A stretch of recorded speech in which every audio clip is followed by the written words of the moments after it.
Dear friends, I am your friend Jagriti. For more informative videos, please subscribe to my channel and don't forget to like and share this link with others. અરે રાધા, અહીં આ. આજે ખૂબ ગરમી છે, નહીં? હા, હું તે જ વિચારી રહી હતી. કમલા, શું તે આજે કેન્દ્રની મીટિંગમાં હાજરી આપી હતી? હા, રાધા, મેં હમણાં જ કેન્દ્રની મીટિંગ પૂરી કરી. મેં લોન અરજી માટે મારા બધા દસ્તાવેજો અમારા ગ્રુપ લીડરને આપ્યા. ઓહ, કમલા, તારે આવું ન કરવું જોઈતું હતું. શું થઈ રહ્યું છે, કમલા? તું આટલી મૂંઝવણમાં કેમ દેખાય છે?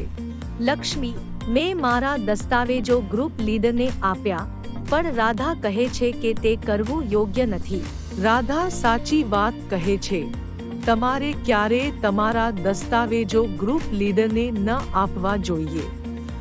હંમેશા તેમને સીધા કેન્દ્ર મેનેજરને સોંપો, જે ખાતરી કરે છે કે તેઓ સુરક્ષિત રીતે હેન્ડલ થાય અને ખોવાઈ ન જાય કે દુરુપયોગ ન થાય.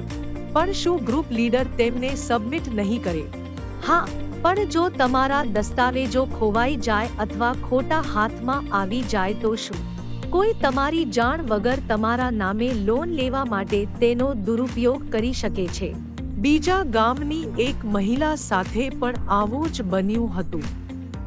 તેણીની આધાર વિગતોનો ઉપયોગ લોન લેવા માટે કરવામાં આવ્યો હતો, જેના માટે તેણીએ ક્યારેય અરજી કરી ન હતી.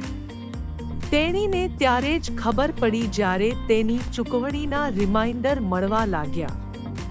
તે ખરેખર ખરાબ છે, પણ હું કેવી રીતે ખાતરી કરી શકું કે હું જોખમમાં નથી? હંમેશા તમારા આધાર, મતદાર આઈડી અને અન્ય દસ્તાવેજો સુરક્ષિત રાખો. ફોટોકોપી બનાવતી વખતે બધી નકલો એકત્રિત કરો અને ખાતરી કરો કે કોઈ પણ પાછળ રહી ન જાય. જો કોઈ અપડેટ્સ માટે પૂછે છે, તો ફક્ત સત્તાવાર નંબરો દ્વારા તમારી બેંક અથવા નાણાકીય સંસ્થાનો સંપર્ક કરો. રેન્ડમ ફોન કોલ્સ, સંદેશાઓ અથવા લિંક્સ પર વિશ્વાસ કરશો નહીં. કૌભાંડીઓ આ રીતે માહિતી ચોરી કરવાનો પ્રયાસ કરે છે. લક્ષ્મી, હું કેવી રીતે જાણી શકું કે વિશેનો સંદેશ કૌભાંડ છે? કૌભાંડના સંદેશાઓમાં ઘણીવાર જોડણીની ભૂલો, શંકાસ્પદ લિંક્સ હોય છે અથવા અજાણ્યા મોકલનારાઓ તરફથી આવે છે. જો તમને તાત્કાલિક અપડેટ કરવાનું કહેતો સંદેશ મળે છે અથવા એકાઉન્ટ સસ્પેન્ડ કરવાની ધમકી આપે છે, તો તેના પર વિશ્વાસ કરશો નહીં. બેંકો ક્યારેય રેન્ડમ સંદેશાઓ અથવા કોલ્સ દ્વારા અપડેટ્સ માંગતી નથી. આવા સંદેશાઓ તાત્કાલિક કાઢી નાખો.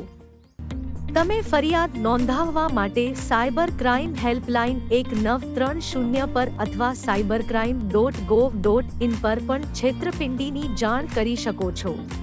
મને કોઈ ખ્યાલ નહોતો. હવેથી હું સાવચેત રહીશ અને ખાતરી કરીશ કે મારા દસ્તાવેજો સુરક્ષિત છે. સારું. યાદ રાખો, લોન આપણને આપણા લક્ષ્યો પ્રાપ્ત કરવામાં મદદ કરે છે, પરંતુ ત્યારે જ જ્યારે આપણે તેમને જવાબદારીપૂર્વક અને સુરક્ષિત રીતે સંભાળીએ.